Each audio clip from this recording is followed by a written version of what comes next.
আসসালামু আলাইকুম। সবাই কেমন আছেন? আশা করি সবাই ভালো আছেন। আমি কিছু আমার স্মৃতি শেয়ার করতে চাই আপনাদের সামনে। আমি 2022 সালে পাসপোর্ট করছিলাম বিদেশ যাওয়ার জন্য।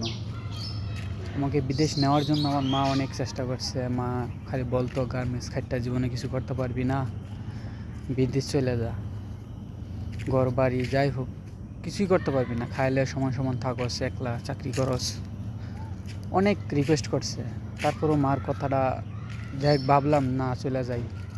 আমার মামা ছিল, আমার মামাও অনেক বলছিল না, আমাকে নেওয়ার জন্য অনেক চেষ্টা করছিল বিদেশ। বারবার ফোন দিত, আমার খালাতো ভাই থাকি বিদেশ, সেও বলতো যে বিদেশ চলে আয়, তো টাকা পয়সা কিছু লাগতো না, আমি দিমো, ঠিক আছে, তুই খালি পাসপোর্টটা কর, বাদ বাকি যা দরকার সব আমি দিমো, ঠিক আছে, তুই আইসা টাকা পয়সা পরিশোধ করে দিবি। ভাবলাম এমন সুযোগ সবার জীবনে তো আসে না। যাই হোক, আমার দিতে চাইতেছে, আমি যাই। হঠাৎ এক বন্ধুর সাথে দেখা হইলো। বন্ধুরা বলল যে না, বিদেশ যাও না, দেশেই থাকো, দেশে থেকে অনেক কিছু করা দেবো, ঠিক আছে। বন্ধুটার কথা খুব আবেগটা শুনলাম যে না, আসলেই যেহেতু বলছে থাকি, দেশেই থাকি, বিদেশে গিয়ে কী হবে, দেশে ইনকাম করি, বাল বাচ্চা আছে, বউ পোলাপান আছে, তাকে দেখবো, যাই হোক, মা আছে।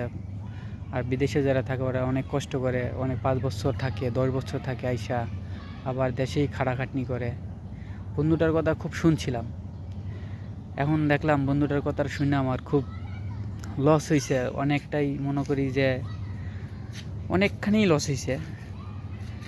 সে এখন অনেকটাই, সে বন্ধুটা এখন অনেক সুখী শান্তিতে অনেক ভালোই দিন কাটাইতেছে। তার অবস্থান অনেক পরিবর্তন হয়ে গেছে গা। আর আমি যে সেই আনোয়ারই আছি, ঠিক আছে, আমার লাইফের কোনো চেঞ্জ নাই। আর ওই বন্ধুটা এখন ঘর বাড়ি যায়, টাকা পয়সা মেলা কিছুই করছে। এখন বুঝতে পারতেছি আসলে বন্ধুরা আমার যে ডিসিশনটা দিয়েছিল আসলে এটা সঠিক ছিল না। আমি শুধুমাত্র একটা বন্ধুর কথা শুনেই আমি আমার লাইফটারে শেষ করে দিলাম।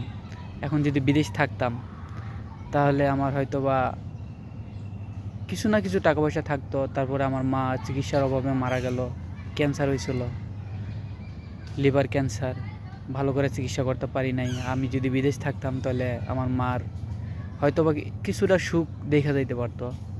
দুঃখের বিষয় হইলো আমার মা আমার সুখ দেখে যেতে পারে নাই, ঠিক আছে। আমার মা অনেক কষ্ট করে মারা গেল।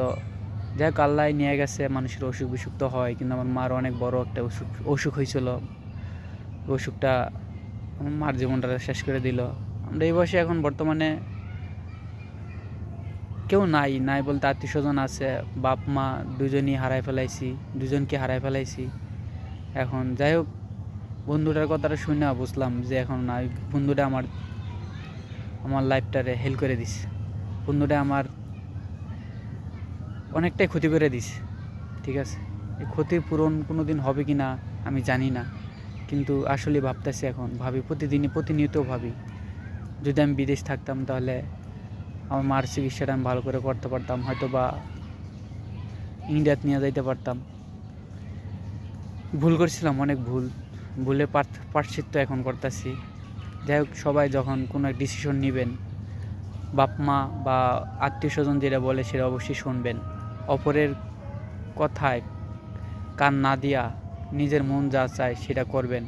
কিন্তু আমার মন তখন চাইছিল জামু, কিন্তু বন্ধুটা আমার আটকাই দিছিল। আটকাই দেওয়ার কারণে আমি যাই নাই বিদেশ। আশা করি বুঝতে পারছেন আমার আবেগ অনুভূতির কথাটা। সবাই সবার জায়গার থেকে ভালো করে ডিসিশন নেবেন, যে না, চিন্তাভাবনা করবেন বাপ মা যেটা বলে বা মামা ভাই যাই হোক যেটা বলে এটা সুখের জন্য বা ভালোর জন্যই বলে। বিদেশ সবার জন্য সুখ না, তারপরে বলি যদি আমার কপালে তো সুখ থাকতে পারতো না, অবশ্যই সুখ থাকতে পারতো।